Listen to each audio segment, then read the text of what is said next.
یہی وجہ ہے کہ جو فقہ کا انکار کرتے ہیں ان سے مسائل پوچھ لیں کہ ہر مسئلہ جو ہے وہ حدیث سے ثابت کر دو، واضح حدیث ہو تو کبھی بھی وہ ثابت نہیں کر سکتے۔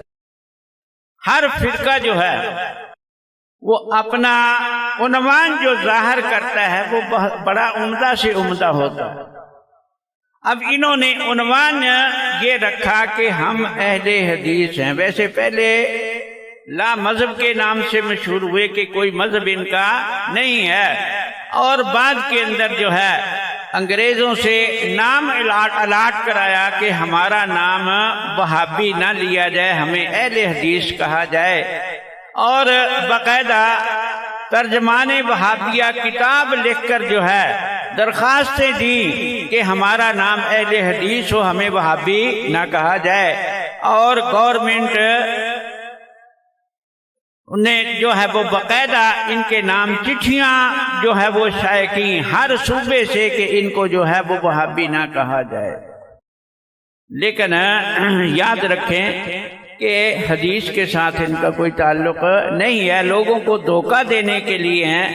حدیث ایک فن ہے، علمی چیز ہے۔ دو چیزیں ہوتی ہیں، ایک علمی نسبت ہوتی ہے، ایک خاندانی نسبت ہوتی ہے۔ یاد رکھیں خاندانی نسبت حاصل کرنے کے لیے جو ہے وہ کسی محنت کی ضرورت نہیں ہوتی۔ اگر ارائی کے گھر بچہ پیدا ہوا تو پیدا ہوتا ہی ارائی ہے، اس کو کسی ارائی کالج میں داخلہ لے کے سند لینے کی ضرورت نہیں۔ لیکن علم حدیث جو ہے یہ ایک فن ہے، جیسے ڈاکٹر کے گھر بچہ پیدا ہو تو پیدا ہوتا ہی ڈاکٹر نہیں ہے، انجینئر کے گھر بچہ پیدا ہو تو پیدا ہوتا ہی انجینئر نہیں ہے، اس کے لیے محنت کرنی پڑتی ہے۔ پرانے زمانے کے اندر علم حدیث ایک جو ہے وہ ایک علمی نسبت تھی، لیکن آج کل خاندانی بنا دی کہ جاہل کے گھر بھی بچہ پیدا ہو تو پیدا ہوتا ہی اہل حدیث۔ تو گویا کہ جس طرح انگریز نے جعلی نبی پیدا کیے، جعلی پیر پیدا کیے، اسی طرح جعلی اہل حدیث بھی پیدا کیے۔ تو یہ ایک بہت بڑا فتنہ ہے۔ اللہ تبارک و تعالی مجھے اور آپ کو تمام مسلمانوں کو سب فتنوں سے بچنے کی توفیق عطا فرمائے۔ اور وجہ اس کی کیا ہے کہ اگر فقہا کی فقہ کو نکال دیا جائے تو یاد رکھیں کہ دین ہی کامل نہیں رہے گا۔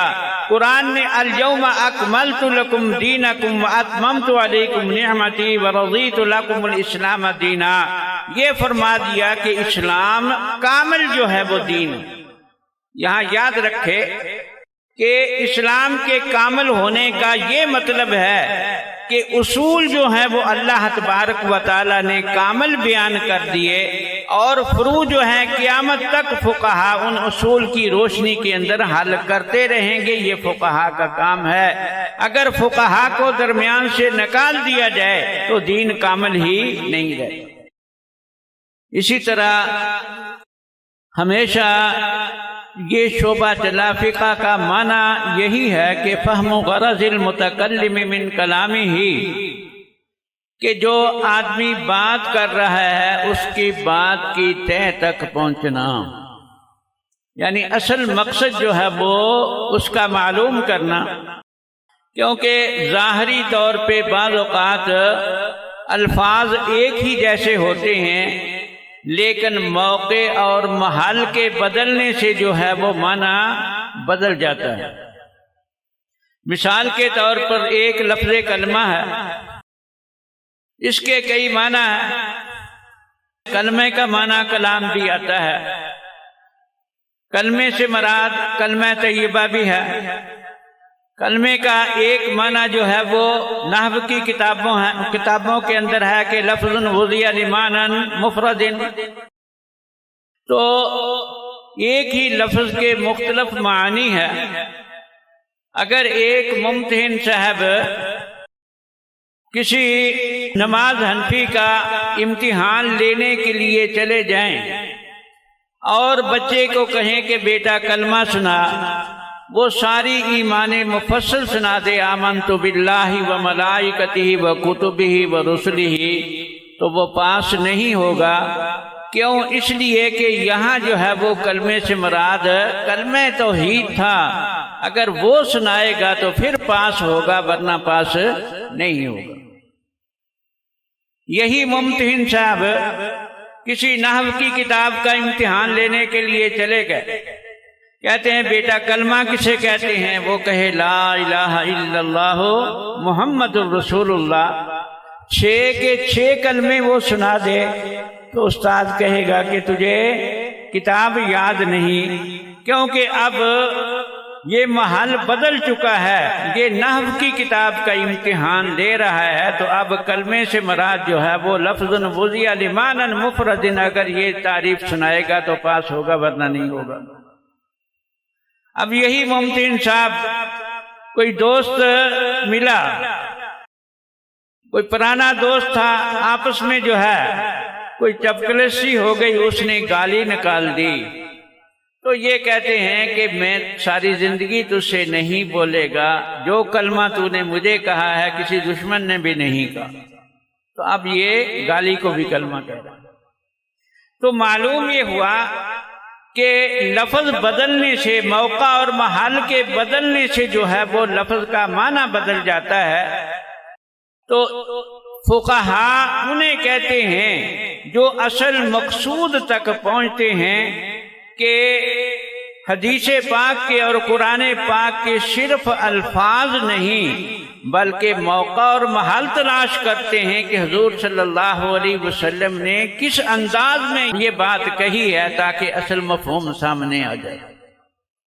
جیسے لفظ کلمہ جو ہے دیوار پہ لکھ دیا جائے تو اس کا کوئی معنی متعین نہیں ہوگا، تو اسی طرح یہ سمجھیں کہ حافظ قرآن پورا قرآن پاک اس کو یاد ہے، لیکن اس کو کوئی مسئلہ پوچھیں، قرآن کی تفسیر پوچھیں تو وہ نہیں بتا سکتا۔ ہاں آیت پوچھیں کہ کس سورت کی ہے، کس پارے کی ہے، تو وہ فوراً بتائے گا کہ فلاں پارے کی یہ آیت ہے، لیکن معنی نہیں بتا سکتا۔ اسی طرح محدث کہتے ہیں جو حدیث کے الفاظ یاد کرتے ہیں تو ان کو معانی سے جو ہے وہ اتنا تعلق نہیں ہوتا، اسی وجہ سے امام اعمش رحمہ اللہ، امام ابو حنیفہ رحمۃ اللہ علیہ کے حدیث میں استاد ہیں۔ امام ابو حنیفہ رحمۃ اللہ علیہ کے پاس کچھ حج کے بارے میں مسائل بھیجے کہ ان کا حکم بتاؤ، ان مسائل کا جواب دو، تو امام ابو حنیفہ رحمۃ اللہ علیہ نے چند منٹوں میں ان کے جواب لکھ کر حاضر ہوئے کہ استاد جی یہ جواب ہیں۔ امام اعمش رحمہ اللہ انہوں نے پوچھا کہ یہ مسائل کہاں سے لیے؟ تو امام ابو حنیفہ رحمۃ اللہ علیہ بتا رہے ہیں کہ حضرت فلاں حدیث آپ سے پڑھی تھی، اس سے یہ مسئلہ نکلا، فلاں حدیث پڑھی تھی، اس سے یہ مسئلہ نکلا۔